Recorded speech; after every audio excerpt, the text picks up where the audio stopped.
Hello বন্ধুরা, আমি আছি লখনউতে এসে প্রথম রাতে অল্প বেড়াতে আসলাম।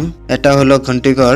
এখানে প্রচুর মানুষও হয় আর এই জায়গাটা হলো টুরিস্ট প্লেস। এখানে রাজস্থানের উট একটা দেখলাম, এটাতে উঠলে 100 টাকা নেয়। এখানে ঘোড়াও দুটো আছে। এখানে মেলা হইতেছে আর আমরা মেলাতে যাইতেছি। আমি আর পিহি এই পিচ্ছিরে নিয়ে এসে পড়ছি ঝামেলায়। অল্প হাতে ছেড়ে দিয়া মানে দৌড় দেয়, বাড়ির থেকে আসবারই দেয় না, ও জোর করে আসলো। আর এটা হলো লখনউ ক্লক টাওয়ার। দেখছেন হাত ছেড়ে দিয়া মানে দৌড় দিল। আপনাদের কি লাগে সব এইখানেই পাবেন। এইখানকার মুসলিম মেয়েরা সব বোরকা পিন্ধে। আর এখানে দিনের চেয়ে রাত্রে মানুষ বেশি পাবেন।